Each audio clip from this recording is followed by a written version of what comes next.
What's going on, everybody? Welcome back to ICNV Drivers, and today I got another interesting conversation.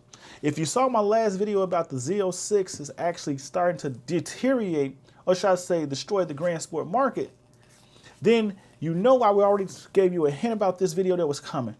Let's talk about, has the grand sport actually revived the E-Ray and made it a car that people now desire to own? Let's talk about it.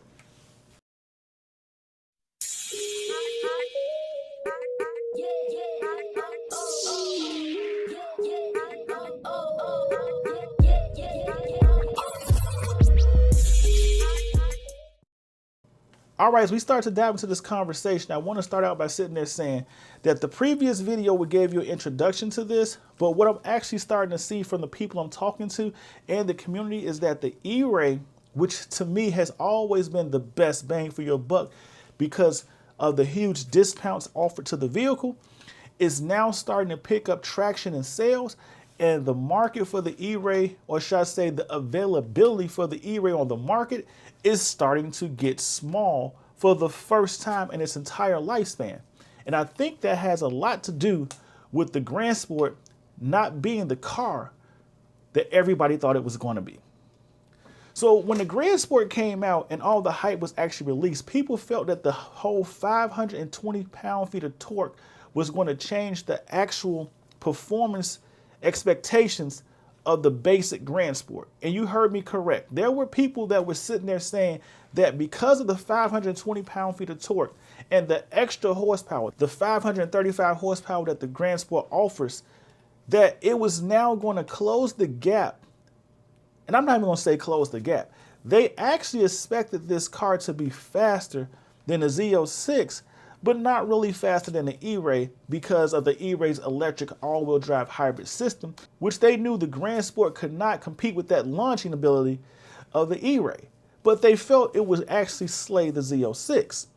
Well, since the actual car has come out on the street and we have discovered that it's not faster than the Z06, and honestly, although people say they can feel the difference, a lot of owners are sitting there saying that the only difference you feel in the Grand Sport and the new base Corvette with the engine upgrade is there is higher pulls where the normal Corvette fell off, and the Grand Sport torque carries out a lot longer, which makes you feel like the car is pulling slightly harder than before. But considering most owners, and you hear me correctly, considering most owners really don't drive over triple digits, the argument about this power delivery and where it's actually showing up at in the spectrum is becoming a small, it's not really necessary, it's not really required. But then on the opposite side, what you're starting to see is there have been some base Grand Sports actually ordered. And when the base Grand Sports got delivered, when there's no striping on the car, people are really starting to realize this car pretty much looks just like a Z06. And when you don't add the center exhaust, it looks no different than an E-Ray. And I think that got a lot of people wheels actually turning, because it's like, why am I paying this type of money for a car that looks just like a Z06 and I can get the Z06 cheaper? Or why am I paying this type of money for a car that looks just like the E-Ray and I can get the E-Ray cheaper? And in both hands, both cars deliver better performance. So what I've started to see is a shift in the market space, because now the E-Ray for the 2026 model year is starting to pick up traction. And then you have a lot of people that's actually went out and look at the new 2026 interior, which is on the 2027. And we have the old traditional argument, which if you ask me, I had no issues with the wall of buttons. That did not turn me off. Honestly, I prefer the covered cup holder over the actual open cup holder that you get in the 2026 model. The biggest change, in my opinion, is the mode selector and shifter and the actual third extra screen. But being completely honest with you, that third screen, because of its location, based off steering wheel handles and what you're going to actually use it for, To me, it's more of a you set it up and leave it alone, and you don't really see it based off the positioning of the steering wheel. So in my opinion, I can live without it, but I understand why some people desire it because it does give the car a more refreshed and revised look. But when it comes down to money, and this is the part I want people to understand, I can find used E-Rays on the market today, 3LZs, coupes and convertibles for under 100 grand. The MSRP on these cars are anywhere from $146,000 to $158,000. When I look at what you can get in the car for the price of a 2LZ Grand Sport with no equipment, it's hard for me not to look at this E-Ray. And when you look at the E-Ray and realize you are getting more performance for a lot less, and not only performance, you're getting more value in the car because you are getting the carbon ceramic brakes. You are getting 655 combined horsepower. You are getting more torque. You are getting higher graded interior. You're getting more options. You're getting nose lift on some of these cars. You're getting the performance track. You're getting more car for the money.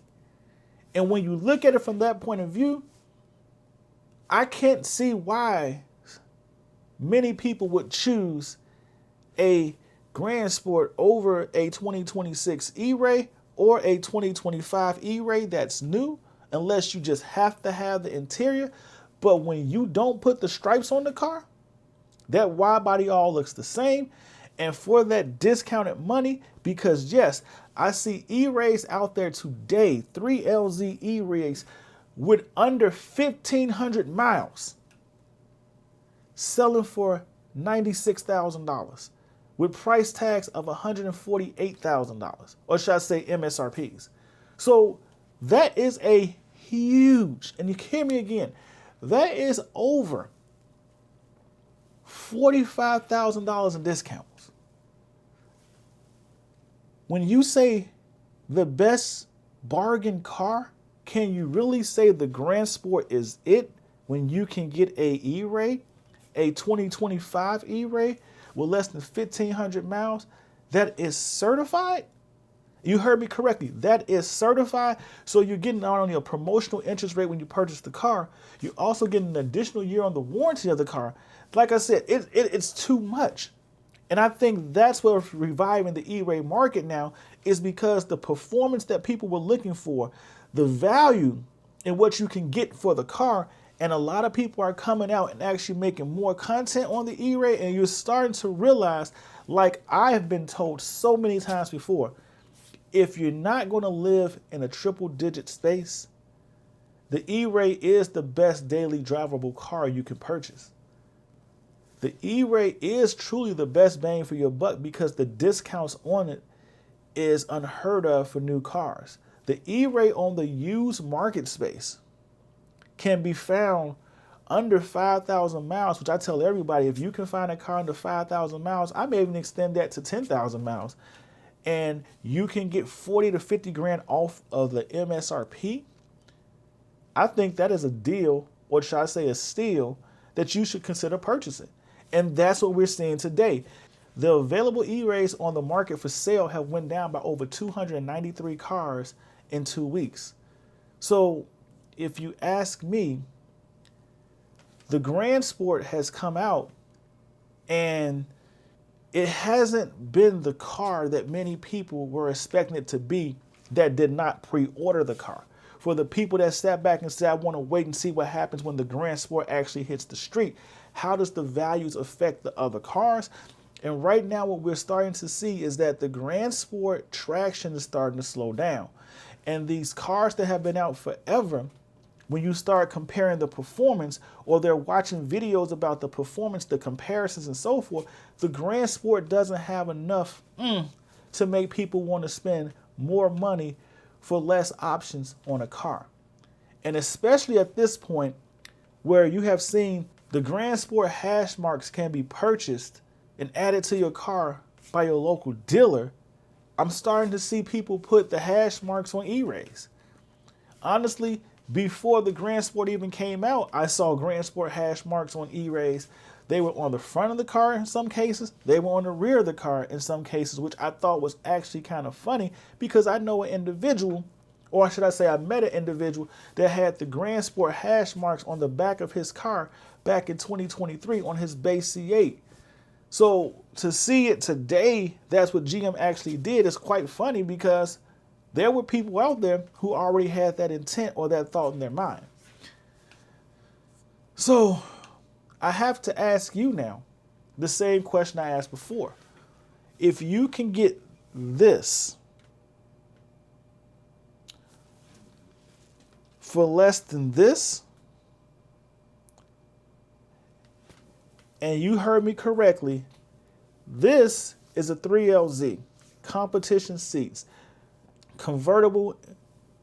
It may not be the ideal color you desire, which I know that does actually play a factor for many people.